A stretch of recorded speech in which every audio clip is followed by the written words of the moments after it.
comité Handisport 92 donc, fait appel à vous régulièrement. En quoi consistent exactement ces sensibilisations auprès d'un public la plupart du temps valide? Bon, en fait, le but, c'est d'abord une mise en situation pour montrer aux valides que malgré leur perception de la personne handicapée, généralement un regard beaucoup plus, on va dire, condescendant, parfois même méprisant. Bon, ça, je force un peu le trait pour montrer que lorsqu'on est handicapé, on n'est pas comme les autres, et les autres nous voient comme différents d'eux. C'est tout à fait normal. Mais de fil en aiguille, lorsqu'on travaille ensemble, on explique le bien fondé de ces séances, de ces rencontres.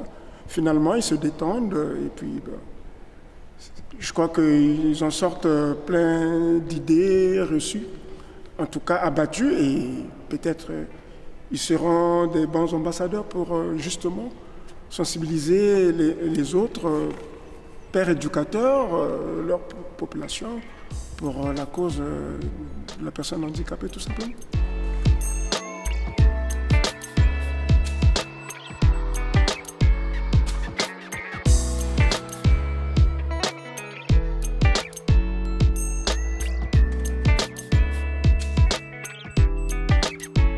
Thomas Coltier nous a rejoint, qui est stagiaire en Handisport 92. Vous avez préparé la séance d'aujourd'hui et vous allez pouvoir donc la présenter à Maxime. C'est ça, oui. De façon, en attendant justement les élèves qui ne vont pas tarder. D'accord. Donc, premièrement, donc, ça a été une initiation totale. Ils n'avaient jamais eu de contact avec le basket fauteuil. Donc, au début, on a plus axé les séances sur la manipulation du fauteuil, parce que c'est quelque chose de totalement nouveau pour eux. Petit à petit, on a amené le jeu.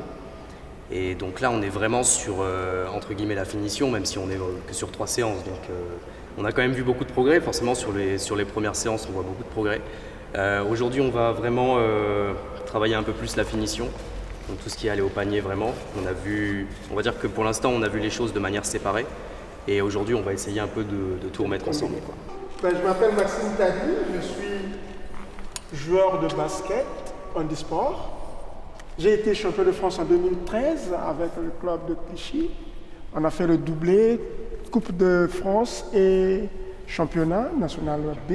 C'est ce qu'on a à chaque fois d'ailleurs, ils ont rencontré différents athlètes en plus dans les différentes pratiques, et à chaque fois le discours de tous ces athlètes handisport est très écouté, ils sont très attentifs, et c'est vrai qu'il y a naturellement, alors, il y a un respect qui se met en place directement, et c'est vrai qu'ils sont très à l'écoute des athlètes qui viennent les voir.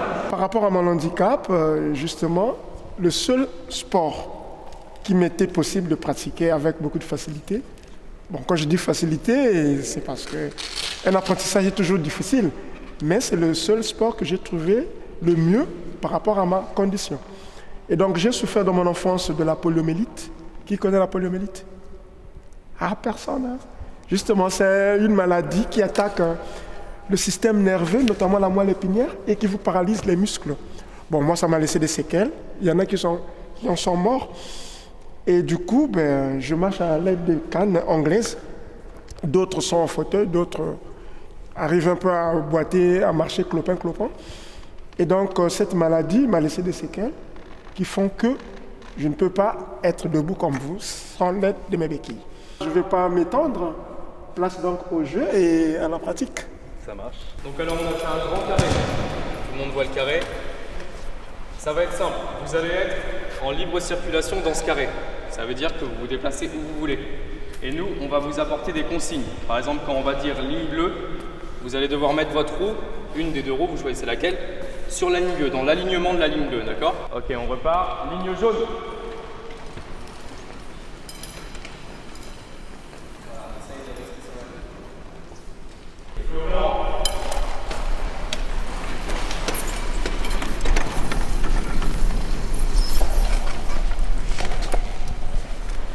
Maintenant, quand je vais dire par exemple plot rouge, il faudra faire le tour du plot, donc par l'extérieur.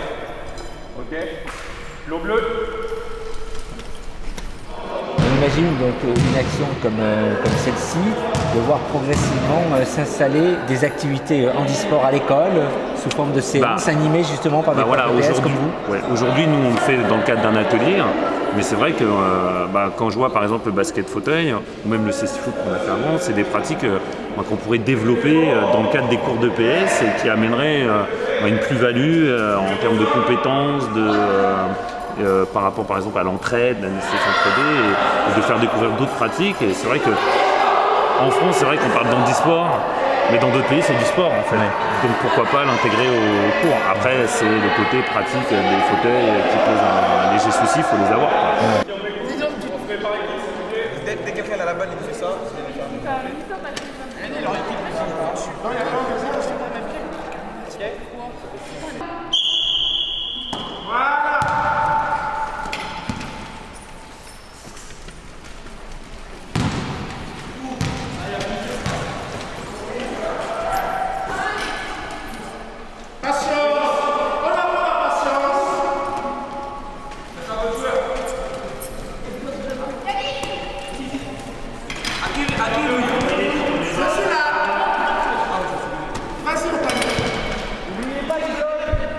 Aux obstacles de résister. Donc alors pour les faire tomber, ce qui est intéressant, c'est qu'il y a justement ces sensibilisations que vous organisez en milieu scolaire, mais il y a aussi souvent le monde scolaire, les profs EPS qui font la démarche de se rapprocher du comité handisport justement pour organiser un certain nombre d'actions. C'est aussi ça l'évolution. Donc c'est à un moment donné, il y a aussi des gens qui sont prêts. Cette évolution-là, si elle était vraiment totale, ça me réjouirait. Le problème, c'est que c'est toujours sur le prisme de jeu, et ils se plaisent au jeu. C'est de façon ludique que simplement ils abordent la chose. Je ne sais pas si après le travail de partage, d'échange, d'expérience, est-ce qu'ils continuent de faire le travail, on va dire, de pédagogie? J'en doute. La preuve, on en est encore à case de départ. Ouais. Bon, c'est un peu forcé le trait, mais en tout cas, les évolutions sont très, très lentes. Avec toi. Là. Joli. Joli. Elle doit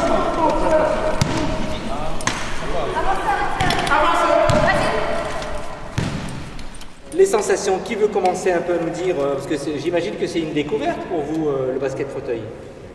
Oui. C'est pas simple au niveau des déplacements, parce que non seulement il faut se déplacer avec le fauteuil, mais il faut aussi penser faire circuler la balle comme il faut. Qu'est-ce que tu pratiques comme activité sportive? Équitation et taekwondo. Alors s'il fallait faire le lien et la différence entre ces deux pratiques-là? C'est plus sportif. Un peu plus sportif. Plus physique, plus sportif? Avec une main, tu peux le faire, oui.